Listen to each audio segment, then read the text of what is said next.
Cool. Hello and welcome to Higher Ed Live, the live weekly web show about the world of higher education. I am your host, Seth Odell, coming to you live from Southern New Hampshire University in beautiful Manchester, New Hampshire. It is a great day out here. I hope it is beautiful wherever you guys are. Our hats are off saying a hello to all of our colleagues at the Case Social Media Conference, as well as to you wherever you are tuning in. Thank you guys for coming into today's show. So you know there is no Weekly 5 and there is no unsolicited shout out. Why? Just because, gotta be honest with you guys, I'm kind of slammed right now. It's been a really busy week trying to keep my head above water, so I hope you guys can bear with me. Forgive me for not keeping up with the news. That said, if you've been keeping up with the stories going on around higher ed and you have something, tweet it out as always with the hashtag Higher Ed Live. Not only will I retweet it, I'll keep an eye on it, maybe even mention it in the show. So I may lean to you guys with help with that. So since we're about to dive into our topic and already bring on our guest, got to ask you guys, if you are out there, get those fingers flying, both with your questions and also just maybe with a little retweet, let folks know we are live. I don't want them to miss any action. They can't sleep on us because we're diving right into the subject matter pretty much out of the gates. But first, got to thank our sponsors.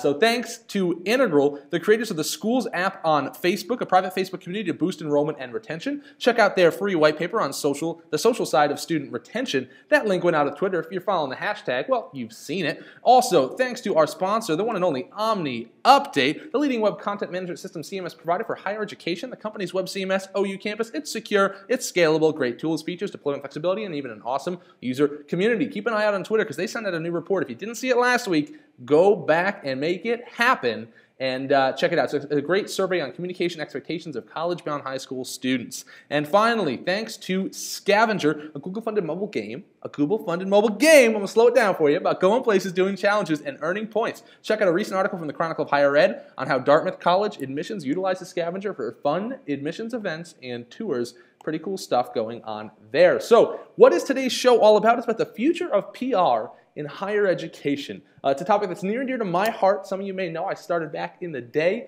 as an assignment editor for ABC News, moved on to media relations in higher ed, so it's a subject matter that's really, near and dear to my heart, but it's one that's not easy to wrap your head around, especially not in 2012. So to try and help me do that, I have brought on someone who I've been trying to get on the show for a long time, and I'm excited to have him here. Without further ado, let me welcome today's guest, Andrew Cariaga, who does PR and marketing for Missouri University of Science and Technology. Andy, welcome to the show.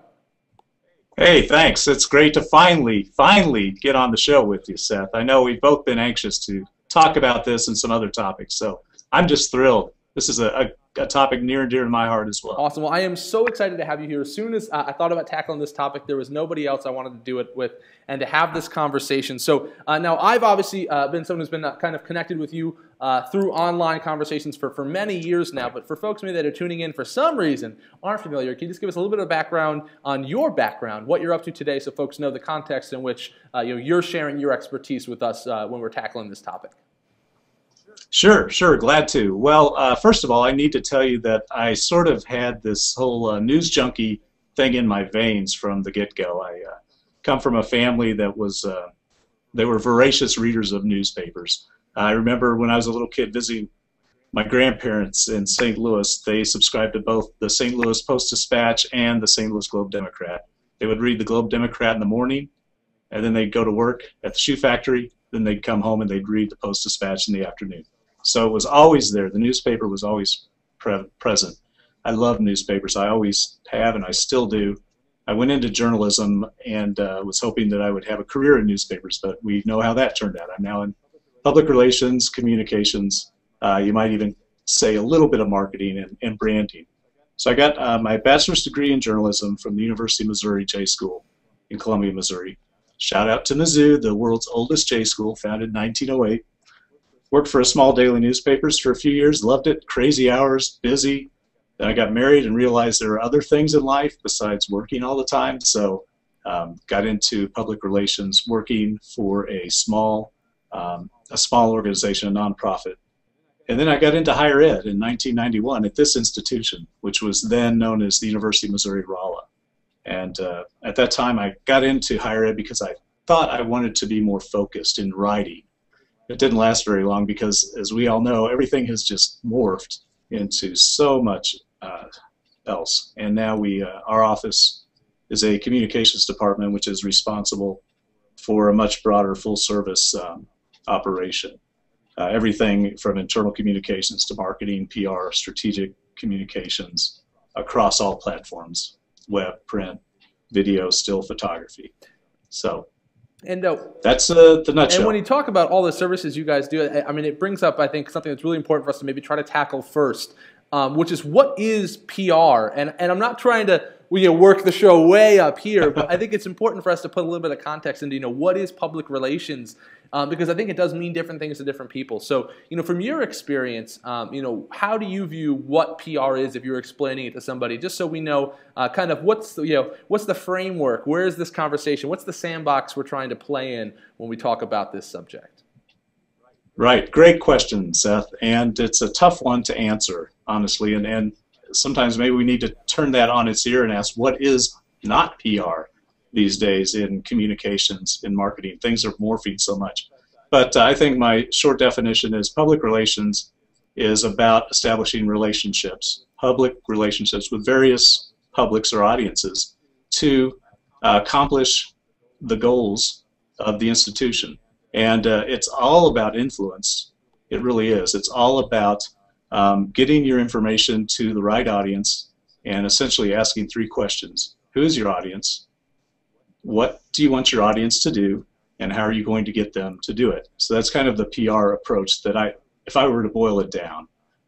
So again, it's a tough, amorphous monster, and I really don't know if that's an adequate definition or not. But to flip it, what isn't PR in the communications field these days? You may ask, marketing, branding, your graphic identity, all of these things, they all are about communicating to your publics. So how do you really bring those all together? I don't know if PR as a term is as useful now as it once was, maybe. And we'll get into that a little bit more, I'm sure. Absolutely. But I think you're absolutely right in putting it in that context. I mean, I couldn't agree more with you. And I definitely think it's something that, as you said, it can mean a lot of different things to a lot of different people. It's such a simple term, but also a big one. So, why did we want to tackle this topic today? And I think the biggest reason is for anyone that's working in higher ed knows what PR means to an institution and how you actually act upon that has changed a whole heck of a lot just in the past 4, 5, 6 years. I mean, we're all familiar, obviously, with what's been happening in the media industry, with where newspapers are going. Their reach is shrinking. Obviously, people are moving online. Things are changing. In the simplest terms, maybe we should start there. What fundamentally changed when we no longer necessarily needed that middleman? Because obviously, a couple decades ago, it wasn't so much PR, it was media relations, and it seemed like that was because we needed the media to get our message out. We needed them to do that for us. In the last few years, that's completely fundamentally changed. Oh, absolutely. There's a fancy term for it, disintermediation, which I kind of like that term, even though it's a tongue twister at times. But it really is about eliminating that middleman, that mediator between the customer, if you will, and the other party. So it's just a fancy term for removing the mediator from a situation. But the internet absolutely flattens hierarchical structures. It really does. I mean, when's the last time you booked a trip through a travel agency, for example? That's been disintermediated. Why would you? You can go to Travelocity or Orbitz, Priceline, Expedia, name the one, and take care of it. So you don't need that mediator anymore. The same thing's happening in the news media. The ease with which we can access information online and the immediacy in which information is shared, especially during breaking news. How many found out about Dick Clark's death yesterday through Twitter, for example? It's just an immediate response. So more people are getting their information from other parties. So the whole idea of, and we also have, with this sort of demolishing of the hierarchical structures, we have more new mediators rising up. An example I thought of was in a few years ago, the Chronicle of Higher Education was the source for news in higher education, but look at how InsideHigherEd.com, for example, has really given the Chronicle a run for its money in recent years. And then we're also seeing, giving new mediators online sources, but also less formal but more trusted sources like your Twitter stream, your friends on Twitter, etc. So. And one thing we're seeing with that too, which obviously came out a long time ago, was institutions kind of becoming their own publishers. So for background for folks, I mean, I moved to LA in 2007, left ABC News, went to UCLA, and when I went to UCLA, I was working at the Office of Media Relations, and it was still primarily an office that was literally answering media calls, writing press releases, and sending them to media outlets. And something that would really push the reason, I mean, right place, right time. I was able to be there to establish, the second YouTube EDU channel in the country, to be on Twitter very early, to be on Facebook early. But the concept, I'll be honest, in 2007 was really kind of iffy. I mean, I had to have some real internal conversations and to talk fundamentally about why do we have a media relations office. And the goal was, I could get these. The goal was we want to get these stories out to our broad public. And the best way to do that is to provide them to someone who has an audience and they have reach. So we go to the media and they put our story out. And it really was, a fundamental shift. And it really, I don't want to already sound like I'm looking back like it's olden days, but it was a fun time to be involved in that because we were realizing we could be self-publishers and we could tell our stories ourselves directly to our audience. And that was really exciting. And one thing that brought on, which is a big topic, especially still now in 2012, is online newsrooms for higher ed. And the first thing that I did at UCLA, they brought me on one big reason. We helped launch their first online newsroom. Geez, I'm probably only 60 days into the job. But so Andy, where do you see online newsrooms? It does seem that most colleges and universities these days are embracing themselves, saying, yes, they still need the media, they still work with the media, but at the same time, they're almost their own news organization, speaking out to the public and to their community. Absolutely, I think that all institutions, especially higher ed, need to act like a news organization. They need to function like a news organization. I think higher ed is probably more equipped than many institutions to do exactly that. We have an educated audience, an influential audience. Many of them are probably online and have access to online communications more than other demographic groups. So I think we're well positioned to really be our own publisher, be our own newsroom, if you will. And we see more and more institutions taking that approach, and I think that's a valuable one. And when you're talking about the traditional media relations approach, the media relations aspect of PR, when I started at this university in 1991, I knew one of the big challenges was to get the big media hit, right? Rolla, Missouri is a town of almost 20,000, not a huge metropolis, and we're about 2 hours away from any major or even mid-market media communities. So St. Louis is about 90 minutes to the east, Springfield, Missouri about 90 minutes to the west. So those are the two major outlets. So trying to get media, we were kind of in that no man's land between the two major outlets in our part of the state. So trying to get media coverage was very difficult. So we had to start thinking differently early on about how we were going to communicate to our different audiences, even back in the 90s.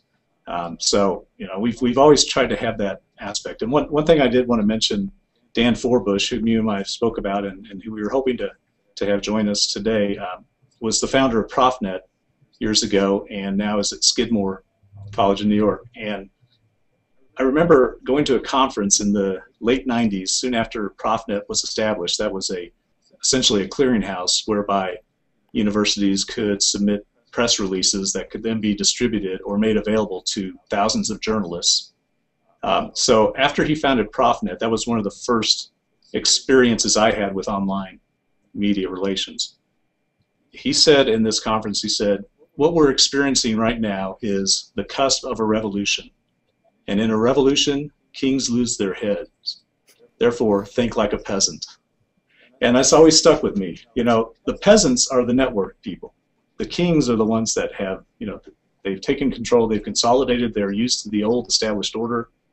But the inner networking of the peasants are the things that we need to study or think about when we're looking at a revolution. Mm-hmm. And so I've always taken that to heart, and I've thought about how can we best use, to our advantage, the networks that we can establish to try to get the word out about our institution.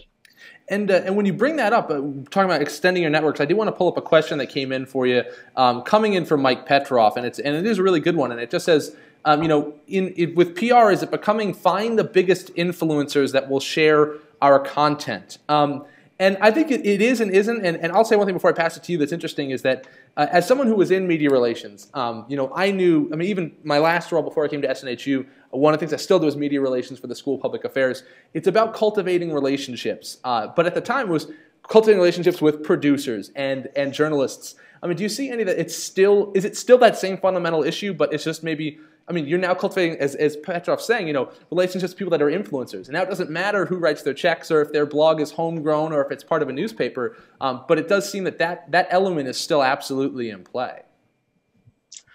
Well, I think it's kind of a two-way street. It's interesting because I think the worm has turned a little bit. I think that sometimes journalists are looking to us and trying to influence us at times because of the state of the news media today. And they're thinking about, hey, what's it like working at an institution of higher ed? I've had more than one reporter approach me about that and say, if things get kind of dicey here, I just wonder is that a pretty good job, pretty good gig to work in PR? So it's kind of funny that that's been twisted around.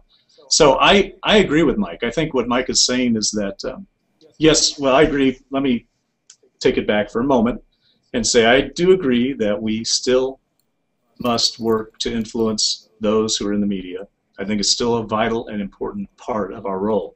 But we're casting a much wider net now. We have so many other influencers that we need to communicate with and establish relationships with. So whether it is a blogger, whether it is influential alumni, whether it is even legislative relations, working with legislators. And we also need to realize that in a lot of these fields and areas, turnover is much greater than it used to be. So it's harder to maintain and establish those relationships with reporters. Mm-hmm. But as soon as you think you have a relationship established, that person may be gone. So you need to keep working that. Yeah, and that's absolutely. Sorry, please, by all means. So I also think that one of the wonderful things about online is that you can keep those connections as well through relationships via Twitter, for example, with other reporters, key media people.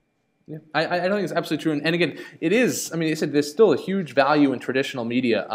But it's interesting that I think, again, Petrov's question comes in so well because it's not one versus the other. I think it's complementary still. And that's a key point, I think. And people that think that, old school media relations is gone, I don't think they're right. I presented last week at the EDU Guru Summit on web video, and just one point I brought up is, the average higher ed video gets significantly less than 10,000 views, and the average video gets almost no likes or comments. So, how different is that than, you get one article in an LA Times, and that's 500,000 plus circulation. So there is some interesting correlations to think about that, and that's why the power of social is the true engagement. But I think they're more complementary. Just for me, my two best, PR stories for myself were, landing a great story on CNN that nationwide, but it was totally just from calling assignment editors and talking on the phone. And then likewise, another one where I interviewed a student at UCLA on a flip camera, put it on YouTube, pitched it locally a little bit, and then the next thing I know, he's on BBC, he's on Al Jazeera all over the world, but it was because I had the YouTube video complementing it. And that's kind of where I want to take this conversation next, because that was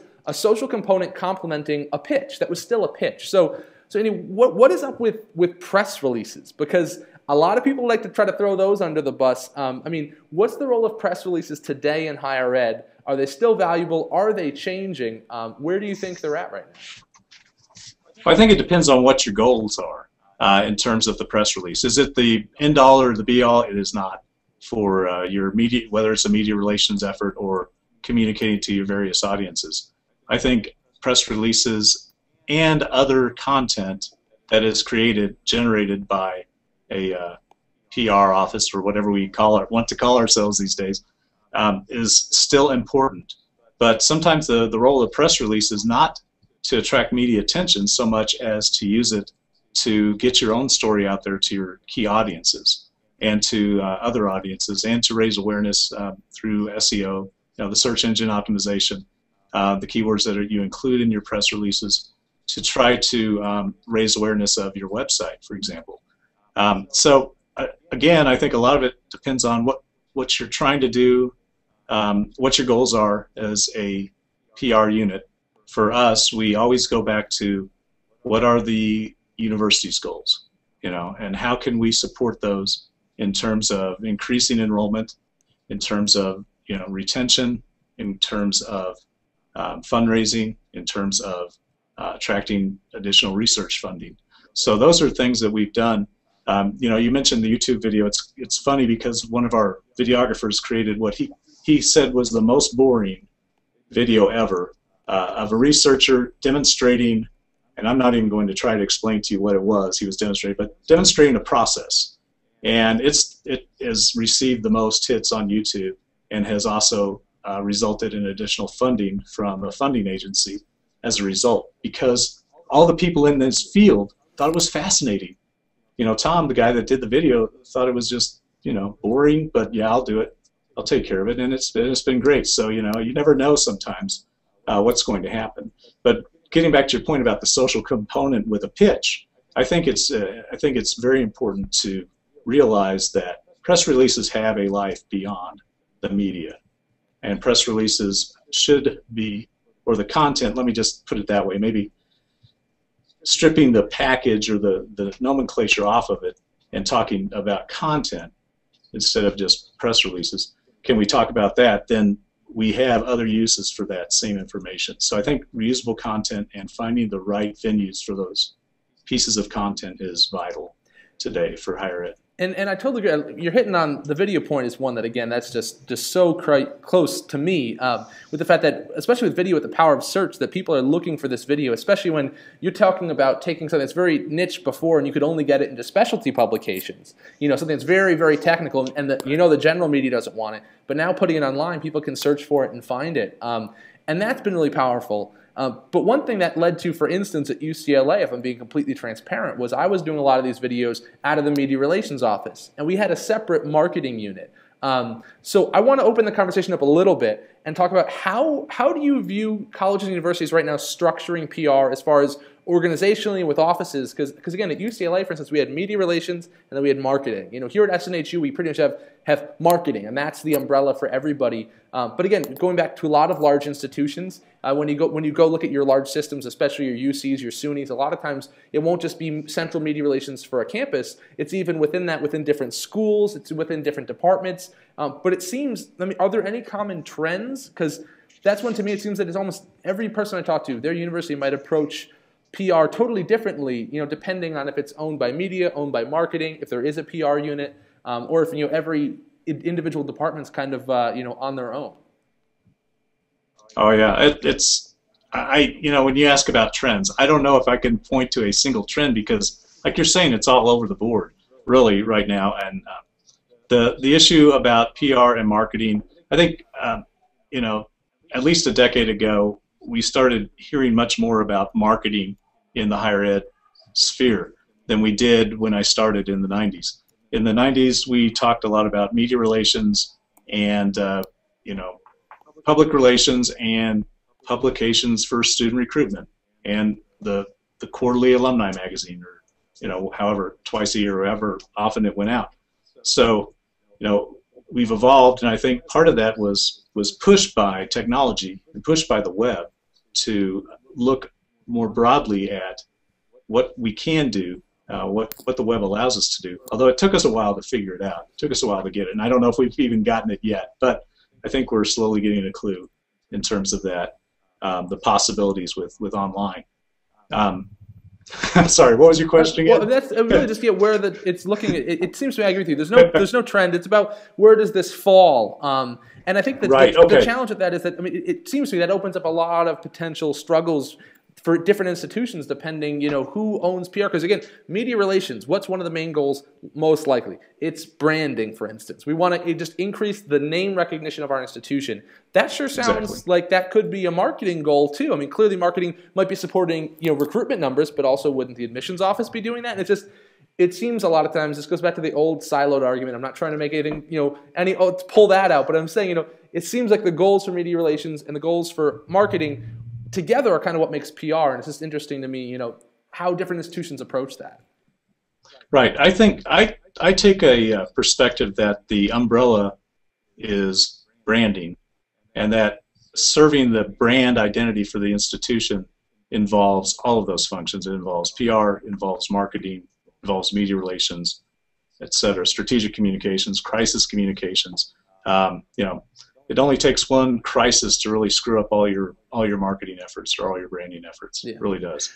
So we'll tell you what, let's talk about that, because that is one area that we've talked about briefly on the show before in an episode a while ago. But yeah, crisis communications, that's an area where you are seeing, I mean, clearly PR is just totally changing from the way it used to be 10 years ago, 15 years ago. It has to be instant. What are your thoughts on crisis communications in higher ed? I mean, that's a loaded topic in of itself, and a great example, I think, of how changing technology and expectations have caused us to really have to change, how we approach getting the message out there in a time of crisis. Definitely, it has changed. Crisis communications used to be about media relations. That was it. It was, how do we get the word out? How do we control the message to the media? Well, it's just not good enough anymore. We've got to respond as quickly as possible if there's a crisis, and a crisis can overwhelm you faster than you could even think about responding. If I may, I'll share a little bit about the incident we had last May on our campus when an armed gunman was driving onto campus last May. I was on the phone with our chief of police, so I was on the phone talking to her, and she was telling me what was going on, so I was pulling up our alert website and getting ready to post an alert.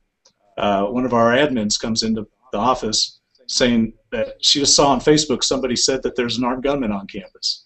So she had the information from a Facebook post faster than I could even get the alert out, for an example, just as an example of how quickly things can be communicated, and you can't control the message. The best you can do is react as quickly as possible, and technology allows us to do that. The university website and social media outlets are absolutely essential these days. And during that crisis, we actually, there was no way we could respond to all the media calls. We pointed them to the website. We used Twitter to direct people to the website for updates. And that's how we handled it. And that's how it was covered primarily until we had time to hold a news conference later on in the day. And in fact, one TV station in St. Louis did a segment on how we use Twitter to communicate during that crisis. Wow. And that's, like I say, I have a very similar story. Same experience was at UCLA. That was the hospital Michael Jackson was brought to. And that was a very, very overwhelming time. I mean, I was the first camera really sent down to the hospital on his arrival. We get there, and I mean, long story short, again, we were so overwhelmed with calls we couldn't even keep up, and all of a sudden media trucks are coming in. We did the same thing. We said, we're going to post it online, but check our Twitter feed. And what we actually had is, I mean, reporters were on their cell phones following us, setting it to get direct text message alerts, and it was the fastest tool to communicate with the most people. And it really was very interesting. And that's, again, something that we've seen more and more people are getting attention for, but PR, especially the social media branch of it, handling crisis communications is really powerful. So I think it's really interesting.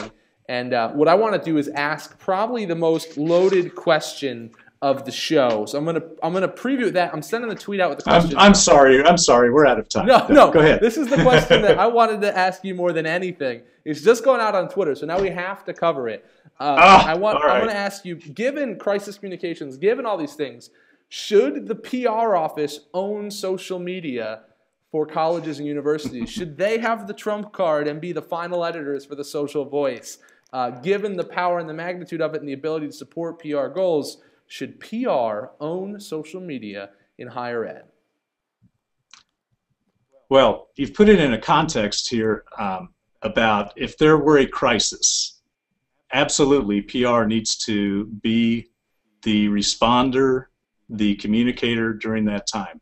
But obviously, most campuses won't have just a single social media communications tool or outlet. So, campuses, it's so diffused, so decentralized in most cases that there's no way that a single entity should have or would be able to have control. I would like to say yes. I would like to be able to answer yes. I would like to think that public relations offices would be well equipped to manage social media for an institution. But I can't in my heart of hearts truly say that because I don't think that we're quite there yet. I don't think that we're ready. I think the best we could hope for would be sort of kind of a hub and spoke system where the public relations or strategic communications offices or office on a campus would be the one that is able to coordinate social media and provide counsel and guidance and best practices, and really be the one who can help facilitate. Again, we've heard people say, I remember Mark Greenfield talking about social media is like where the telephone was at one point. You had a switchboard operator. Now everybody has their own phones. So you don't need a switchboard operator these days with social media. You need to train people and equip people to use it effectively. Now, have we done that? I honestly don't think I could say that we have done that on our campus. We've tried to an extent, but it's one of those things where the beast is just too big and too unwieldy, given the other things that we have on our plate to try to provide that yet. Yeah, and I think it's also a loaded question for many reasons. One, is there a PR office or are PR duties spread across? And maybe we decipher it breaking down by goals too. Like you said, in a crisis situation, no question, you need a point person for sure. And then it brings up branding, and it's something that we talked about, here at SNHU too, a lot about. Is that it's about empowering people, educating them, being an ambassador for this. But a lot of institutions, and if you're out there, weigh in on this because I'm curious. A lot have branding guidelines, but a lot of times they're more about color palettes and they're like logo usage and light things and maybe some slogans. But there is something to be said about a PR, some kind of guideline internally that's saying maybe we're not telling you what to say, but yes, we're guiding you that the institution has some sort of unified voice and finding a way to pull people together because, again, an institution is many things and one thing at the same time, and that's a huge challenge that we face. So, here at SNHU, I don't have an answer for that. I say, how can we be the voice of something that is so big and so broad and living, but not like one person? So I think I'm curious if anybody out there has those kind of brand guidelines or has those conversations that says, what do we care about? What's our institution about? What's our voice? Because I think it's, you said, it's not about owning as much as empowering and kind of being that mentor almost to the rest of campus's PR presence, maybe. Right. One thing that we've really just started with, and we haven't fully executed, is to better communicate our brand platform, which boils down to what are the drivers of the brand, what are the key messages, what are the proof points, all those things that we read about in textbooks, but really to help people who are communicating, who are doing marketing at a departmental level or a unit level, have a better understanding of what the university brand is all about and how they play a role, how they fit into it. So that's been it's a long-standing goal of mine, at least since our name change in 2008, to try to really push that out. But it's been slow. Well, it's a learning process, and it's a huge challenge for anyone, especially going through a name change. But for anybody, and lots of great comments in the back channel. Lots of folks talking about it's not about owning anything; it's about empowering. It's also about centralizing during a crisis. But beyond that, just trying to coordinate. Obviously, it's a kind of question that can't directly be answered, but it's a really interesting one to ask. And again, it's because so many folks I find don't have a PR division. They have a marketing, and then some folks do media relations, and it's just. And again, it's a reality because we've evolved being structured a certain way. It's really the same thing when you look at how the web was evolved. The web evolved for campuses totally differently than others. And you end up at a point where people are running websites totally independently for every different school. And why? Just because at the time that's what they did. And it's the question kind of comes at some point: do you embrace your past and just say that's fine, we're going to work with what we have, or do you try to do something drastically different? And then you of course get to the pie in the sky thing that of course PR is everybody's job, which it clearly is. PR is everything you do and interact with anyone. So how do you boil down such a massive topic and make it something you can tangibly act upon as far as organizational structure? Sometimes it's a loaded conversation. It really is. It is, and every campus has a different structure, different approach. On our campus, for example, we never really had a strong marketing component. It was very decentralized and limited primarily to student recruitment at the admissions function, but assisted by our publication staff, our graphic design staff. And so that sort of evolved. And, we've fortunately had good partnerships and good relationships internally to make it work as best we can. But those, not having the, quote, marketing budget, marketing staffing, marketing expertise, we've sort of grown up in the other way with a public relations sort of focus. and branding. So again, every campus has a different story. Yeah, no, absolutely does. So let me bring it to kind of the big last point I want to discuss for a little bit, which is what is the future of PR in higher ed? For a lot of folks, it's still evolving. I saw on the back channel before some folks were saying when I was talking about my days at UCLA about 5 years ago that sure sounds a lot like where they're at right now. And that just goes to show that in UCLA, Lord knows we weren't the first either. So people can be on a very wide spectrum. But when you look ahead 5 or 10 years, where do you see this portion of an institution's efforts molding, growing, changing? Where do you see it when you look ahead to the future? Well, one of the things we've only touched on a little bit, but the future of the news media, obviously, and the current situation with the news media, the loss of ad revenue in recent years and the layoffs of journalists as a result. If you don't have the ad revenue, you can't pay the staff to create the product. It's kind of a death spiral in some ways. It's just a downward spiral of because when you lose journalists, you can't provide the coverage that you once did. So even your dwindling readership then begins to lose interest because you're not providing as comprehensive of coverage. You're not as attractive to advertisers. So I'm not sure how newspapers, I'm speaking of in particular, are going to pull themselves out of this. But I think that we're forced to look at becoming that news organization that we were talking about earlier. So I think that we really need to, just decide right now that we are our own publisher. We are our own newsroom.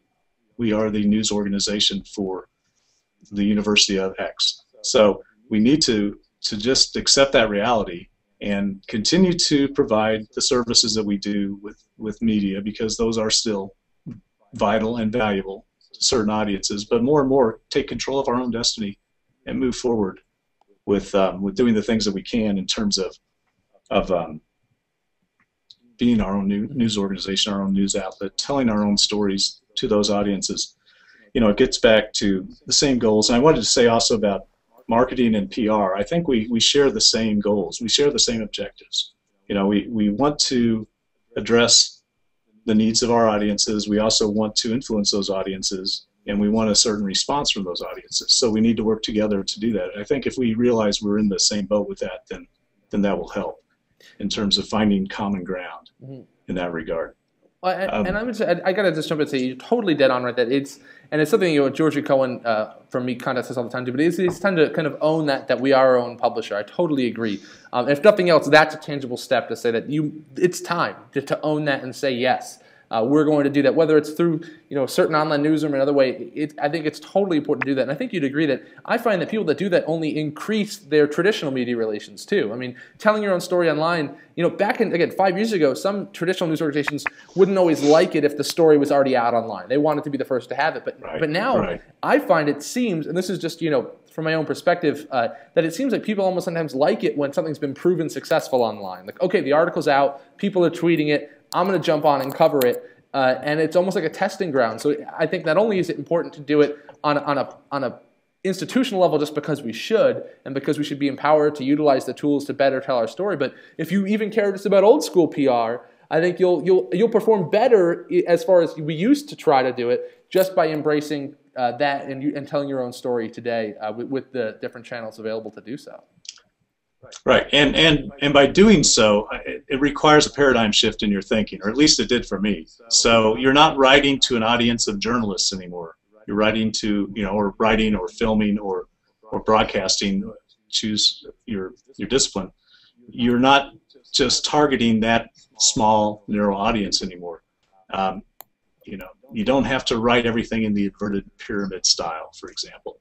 So you can tell a story, and you don't have to write an inverted pyramid. So for somebody like me who was trained in the old school of journalism, it is a bit of a paradigm shift. But once you embrace it and realize you have more freedom to tell your story, you can be a little more playful.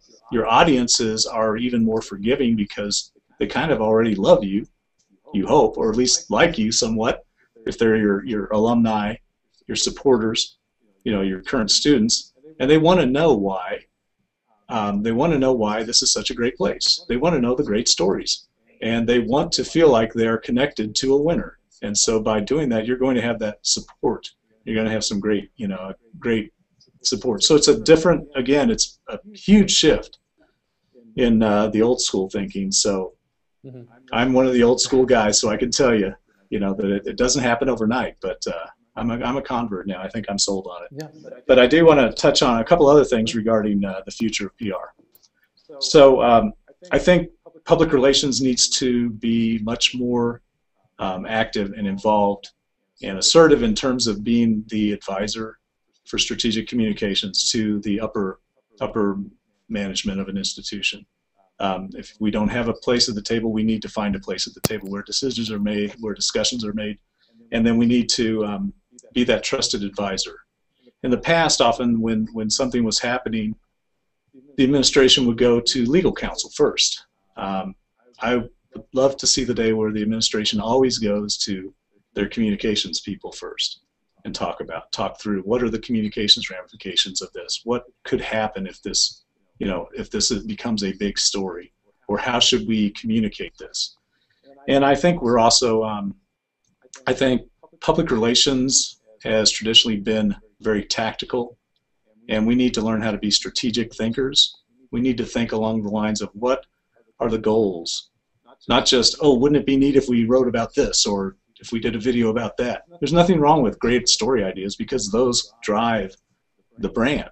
They really do, if they are aligned with your brand. So, but I think we need to be thinking more strategically, and we'll become more valuable to our institution and to our leadership if we can be more strategic in how we think and how we communicate.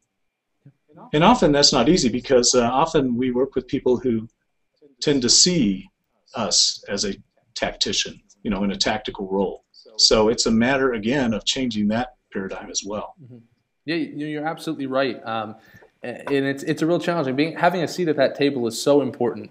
And so when I look ahead to the future of PR and Hired a little bit, there's a few things I just want to mention too that I think are really interesting. One of the things I loved about even old school media relations is that in a way it's still about earned media rather than paid media. It's not an ad. You're not advertising. You're not paying for space. And I think that's a fundamental that we need to still embrace and remember. That I love is that that just like putting out a great story on social media, that it's about earning people's attention, not paying to put it in front of them. And that's a fundamental thing that hasn't changed, and we need to remember that. The other thing is, Mike Petra put that question in earlier again about, is it about building relationships with influencers? Again, a fundamental. PR hasn't changed. It's still about public relations, both with your broad public, but also with influencers that can still help you reach your public. Just because everyone in the world with a computer can read your tweets doesn't mean everyone in the world with a computer is reading your tweets. So in a way, the challenge is still the same, that you're trying to find an influencer who can help deliver your message. But one thing I want to mention too that's really exciting is you can also help create those influencers. And that's something that we're really yes, you can. And we're looking at that at SNHU a lot, is saying, okay,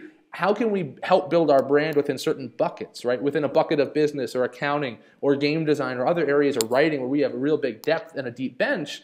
And that's not only is it to go find the influencers, but a lot of times you have amazing talent under your roof down the hallway already. And how can you help them become an influencer themselves? That's a cool opportunity, I think, that didn't exist prior. It's a pretty exciting challenge. And I think there are case studies out there to do it. And then lastly, the only thing I would say is PR today can scale. And it could before, too, with technology even more than ever. But the way it scales is not just by having a platform that, again, could potentially reach everyone, but it's by empowering everybody at your institution. And it's kind of a culture. And it goes, again, back to exactly what you were talking about, that seat at the table, that, as much as PR and higher ed is about technology, it's not. It's about people, and it's about relationships, and it's about building a culture. If you can take an entire institution and build a culture where everyone that's, opening a door for somebody or talking to a student or saying something, every email that you send out, we're hiring here an internal communications person just for emails that are going out to students we already have, faculty we already have, trying to go through and clear out all anything going on in there. Sometimes it's that. It's the details. So it's not always that cool campaign that tries to go viral or that one media hit. It is kind of a cultural thing. And that's more sometimes idealistic than actionable. But I still think that people that can build that, especially from the top down, are going to see some pretty exciting opportunities going ahead. Absolutely, agree. One story I do want to share about influential people.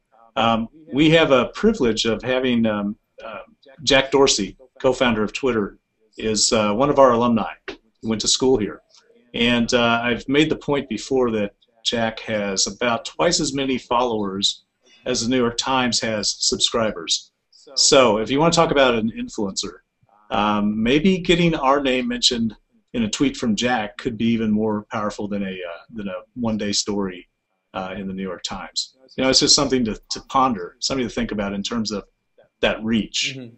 And the scalability that you're talking about too. Yeah, that's a great point. And to follow up with that story, it's again related that. So then, for those kind of influencers and relationships too, there's two things you can do. One, you can go out and solicit really hard, and you could have your alumni person find his email if they have it on file and just email him and keep asking. Or the other is to just earn it by making him really want to be a part of it.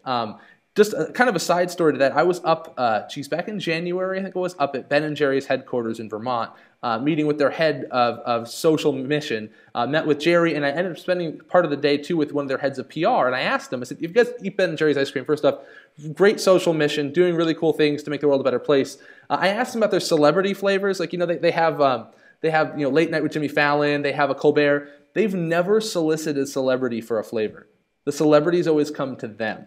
And it's because they've built this brand. I mean, this cool little company doing amazing stuff that's now worldwide, obviously. But this is kind of a neat example where, they are getting these influencers to come to them, but it's because they have this culture and these core values that are consistent in every decision they make. And I don't know, maybe that story can't directly relate to higher ed, but maybe it can. But it's that idea that, if you find influencers that are in love with you, I mean, for a UCLA, you have a John Wooden, who was just an amazing influencer. I mean, he's still just one of the world's greatest coaches in the history of sports. I mean, imagine the PR he's going to do, but it's because he loved UCLA. He never wanted to go anywhere. He was getting offers, for salary increases just out, up to the moon. He didn't because he loved the institution. So I think there's lessons like that, at every institution where it's not just about soliciting those big influencers, but maybe just, believing in what you're doing enough that those influencers will, in a way, come to you. Absolutely. I don't think I have a story that can top John Wooden. Yeah. So well, you win. And I'll say, in all honesty, that's the other nice thing that you have to admit about being in PR and media relations. I mean, getting to sit down and do a video shoot with John Wooden, those are the kind of things that I'll look back and say have been pretty amazing. And I think a media relations office is an example of one of those places that on a campus, if you want to know everybody and know what's going on, I mean, it's a fun place to be a part of. Absolutely. Yeah. I wouldn't trade my job for any other job. I really love working in higher ed. Yeah. Oh, absolutely. And the people and the stories are just amazing. And so, with that, I feel like we've kind of come to a little bit of an end of the road in the conversation with higher ed PR where we are today. I feel like it's going to be something, though, and it's ongoing. I hope you can come back and maybe we can pick this back up in a few months and keep going because, I don't know. I feel like you and I could sit around and talk about it all day. I love PR. It's one thing that I miss not getting to work on full time. I miss being in a newsroom, even though, gosh, I was miserable when I was there. I miss it now. In hindsight, I'm all romantic about it. But it's just really a really great industry and a great part of higher ed, especially when you're doing great stories and can get coverage for faculty that deserve it or students that deserve it. It's just something that's very satisfying, very gratifying, I think, when you see those stories out there getting attention. I agree. I would like to share just a couple other things that I think are important, and this is kind of the old school guy coming out in me. So bear with me just for a moment. I think number one, that good communication skills will never go out of style. So regardless of what the future of higher ed PR is, you have to be a great communicator. That's in terms of writing, in terms of communicating your thoughts verbally, visually, virtually, every way that you can, need to be able to do that. So good communications will never go out of style. At least I hope it doesn't. I could say, hopefully it won't go out of style, but I haven't quite adapted to the AP Stylebook's new permission to use hopefully at the beginning of a sentence. Anyway, the second point is, I already talked about this, learn how to think strategically and not rely so much on the tactics. Campaigns often are a tactic, or they are, essentially, in my opinion. So we talk a lot about campaigns, but what is the goal? What is the objective of the campaign? Start with that first, and then let's start talking about the PR campaign or the marketing campaign. How do we achieve that goal? It's, again, getting back to the three questions when I get an opportunity, when people ask or come to our shop and say, we need a brochure or we need a website. And I say, okay, well, what is it you're trying to accomplish? You know, who's your audience? What do you want them to do? How are you going to get them to do it? And then let's talk about the vehicles, the media. Absolutely. That's it. Yeah, well, I couldn't agree more. So, Andy, with that, let me just say, thank you so much for coming on the show today and talking about this. It's been what I wanted to do for a while. I'm feeling a little nostalgic now, which is nice. So, thank you so much for giving me the hour, and to everybody that's been able to watch. I mean, on behalf of them and me, I just want to say thank you. Oh, absolutely. It's been my pleasure, and I hope we can talk about this again. A lot more ground to cover. Absolutely. Obviously. We definitely do, and I appreciate that. And with that, guys, I appreciate you tuning in today, too, to talk about PR in higher ed, the future moving forward. It's a topic that, as you've seen, we're both pretty passionate about, and it's one that's different for every institution. I think it's one of the really exciting things to me about PR in higher ed is the challenges are both the same and different depending on where you are. There's fundamentals across every campus, but at the same time, depending on your institution, they're a little different. So I really want to say thank you guys for tuning in this week for Higher Ed Live. We are back next week with Ray Yunko talking all about social media and student success and tying those together and talking about his research with Facebook and Twitter, both in the classroom and supporting students. So it should be a really great subject matter. A couple shows ago, I did a whole show on social media and higher ed, and Ray's coming on to kind of slap me down with some research and showing that there's some great stuff going on out there, and I'm really excited to talk to him next week and be a part of that. So without further ado, guys, thank you. Hope you have a great day. I'll see you next week, or until then, check out every episode archived over at higheredlive.com. I'll see you soon.